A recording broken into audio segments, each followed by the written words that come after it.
So Gamescom 2024 highlighted some of the great titles which look to be releasing soon, but one that seemed to slip under the radar, at least as far as I can see, was Mouse PI for Hire. A gritty jazz-filled noir FPS where players take on the role of private investigator Pepper in the city of Mouseburg. Now right off the bat, this game stood out to me purely based on the art style alone. As a massive fan of Cuphead, I truly adore the early cartoon rubber hose animation style that this game has. It just stands out massively compared to the majority of other games, which are sort of becoming more focused on looking as lifelike as possible. Again, you think of your general sort of FPS shooters or most of your narrative-based games, everything's trying to become as realistic as it can be, so this is a nice change of pace. I find that games like this offer a timeless and unique experience, which in a gaming landscape of mimics and carbon copies, is honestly just refreshing, and hopefully we'll start to see more developers take a more unique approach to the games that they create. Not only does this game look visually awesome though, but the gameplay itself looks very frantic and challenging, which personally I love. It kind of gave me a little bit of a Bioshock vibe, but to be honest that might just be that the weapons are looking somewhat similar, like your Tommy guns, your revolvers and things like that. Either way, it looks like you have a good range of weaponry at your disposal, so you should be able to vary up your gameplay quite nicely. Speaking of the weapons, one of the main things I did notice about the trailers that we've seen is that everything seems to have so much character on the screen. Like the way the guns themselves are animated when firing and reloading, they just have such a playful feel. It is as if they are their own character. Even the little small things like the way they sway when the character moves, it is such a small, minute detail, but it really adds a level of immersion to this cartoonistic atmosphere, which in games like this is the things that you want to see. Not only that, the HUD itself seems to be very minimalistic, which I love. I hate it when you get so many games out there at the minute where you have like a bajillion things on your screen. You literally have just so much information in front of you, you genuinely can't focus on the main goal of the game, which more often than not, in games like this, is trying to blow people away.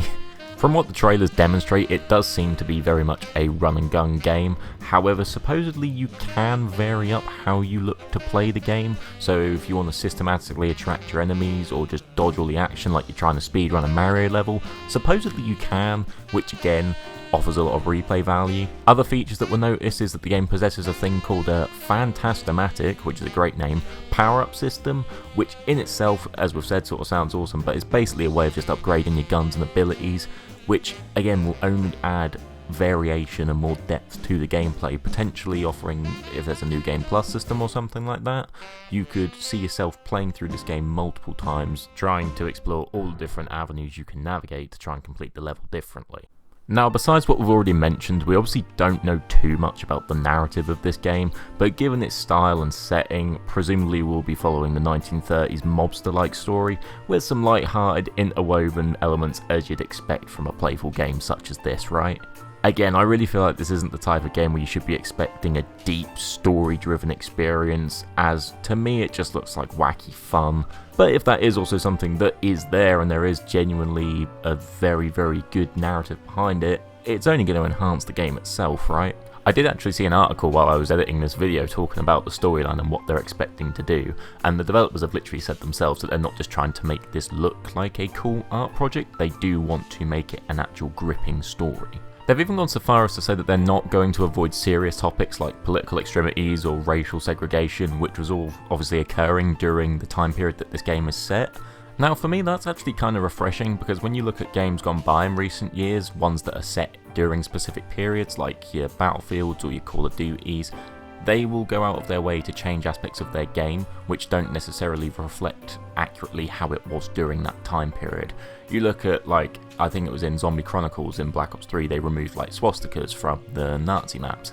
Now, I'm not exactly getting all up in arms about the fact that they're not there, but it seems like an unnecessary change when it is just factually what was occurring during that time period. Or if you look at Battlefield 5, which is again set in World War II and the main focus was on a ginger lady with a robot arm, again, nothing to do with what is going on during that event or in that time period. So it is just kind of refreshing to see that a game has acknowledged, oh, there was issues in the world during this time, but we're not going to shy away from them, we're going to advertise them, and essentially just show you how it was. That's good, that's not an issue. Now, judging by one of the more recent trailers that they've released, it looks as if spinach will be a part of the game, which it must be a callback to Popeye. Like, instantly when I saw that thing, I mean, he literally inhales it and the guy becomes muscly as fuck. It's got to be a callback to Popeye, right? And again, you're going about enhancing the game. Just a niche little reference like that even people my age understand is really cool.